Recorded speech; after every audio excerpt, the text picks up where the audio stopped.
Hi everyone, let's read the question. The question is, if alpha and beta are the zeros of the polynomial, then the polynomial having zeros 1 upon alpha and 1 upon beta. देखो आपको एक polynomial given है f x is equal to x square plus p x plus q और इसके दो zeros है alpha and beta. अच्छा, आप सबसे पहले इसको जनरल फॉर्म से कंपेयर करो, है ना. जनरल फॉर्म आपको पता है A X square plus B X plus C, और यहां से ए है 1, बी है p और c है q. ठीक है. अब आपको दो जीरोस पता है अल्फा और बीटा, तो आपको ये भी पता है कि अल्फा प्लस बीटा कितना होता है. ये है माइनस बी अपॉन ए, तो ये हो गया alpha plus beta minus B upon A मतलब माइनस पी अपॉन ए तो 1 है यहाँ पे, तो अल्फा प्लस बीटा है माइनस पी. ठीक. अब आपको पता है कि मल्टीप्लीकेशन ऑफ टू जीरोज, इसका भी फॉर्मूला आपको पता है अल्फा इंटू बीटा, ये है सी अपॉन ए.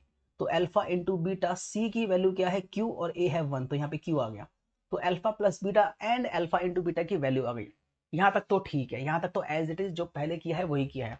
अब यहाँ पर एक इंटरेस्टिंग सी चीज है कि आपको एक ऐसा पॉलिनोमियल बताना है जिसके जीरोज 1 अपॉन अल्फा और 1 अपॉन बीटा हो. तो क्या करें इसके लिए, मैं साइड में इसको बताता हूं आपको डिटेल में. देखिए आपको पता, अच्छा हम 1 अपॉन अल्फा को ना ए मान लेते हैं और 1 अपॉन बीटा को बी मान लेते हैं. अच्छा, आपको ये पता है वो पॉलिनोमियल जिसके जीरोस ए और बी है वो कैसे लिखते हैं, एक्स स्क्वायर माइनस यहाँ पे क्या होता है सम इंटू एक्स प्लस यहाँ पे होता है प्रोडक्ट. ये है यहाँ पर, और यहाँ पे होता है के. इसमें कोई डाउट तो नहीं है. ये सम का मतलब क्या है, सम ऑफ जीरोज, और ये प्रोडक्ट का मतलब क्या है, प्रोडक्ट ऑफ जीरोज. ठीक है. ये एक वो पॉलिनोमियल है जिसके जीरोस ए और बी है, मतलब ऐसे लिखते हैं हम.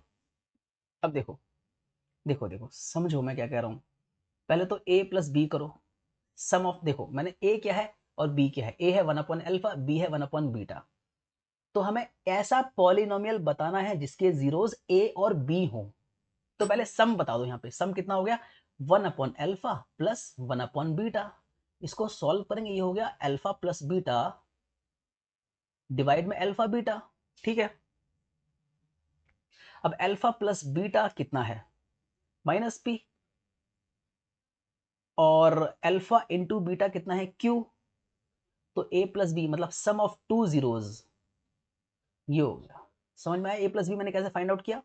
ए क्या है, बी क्या है, ये जीरोज है नए वाले पॉलिनोमियल के जो आपको बताना है. अब ए प्लस बी तो आ गया.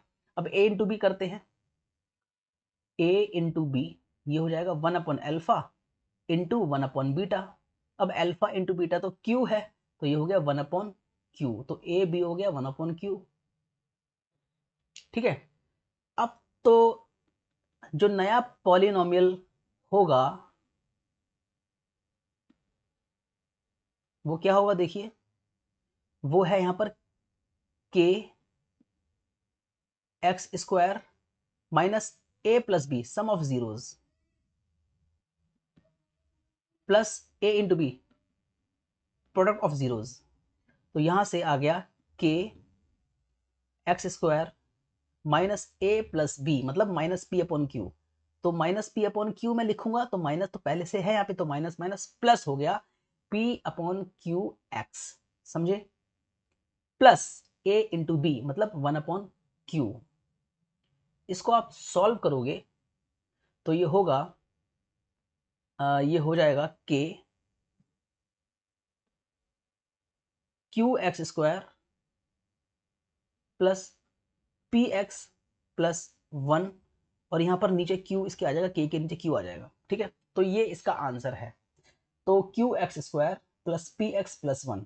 अब के क्या है, जैसा कि आपको ऑलरेडी पता भी होगा, के कोई भी नॉन जीरो रियल नंबर है. कोई भी नॉन जीरो रियल नंबर है, बस जीरो नहीं हो सकता. तो मैंने क्या करूं, पुट करता हूं के की वैल्यू क्यू. क्यों मैंने क्यू क्यों क्यों पुट करा, मैंने के की वैल्यू क्यू ही क्यों पुट करा, क्योंकि इससे एक सिंपलेस्ट फॉर्म आएगी पॉलिनोमियल की. अगर मैं पुट करूंगा के को क्यू, तो क्यू ऊपर भी है क्यू नीचे भी है, दोनों कैंसिल हो जाएगा. बचेगा क्या, Q x square plus P x plus 1 ये बचेगा। समझे, मैंने यहाँ पर ये वैल्यू पुट की है, के की वैल्यू क्यू यहाँ पर पुट की है, तो ऊपर से क्यू नीचे से क्यू कैंसिल हो गया, तो ये सिंपल फॉर्म बचा और यही आंसर है C option. Hope you understand this question. Thank you very much.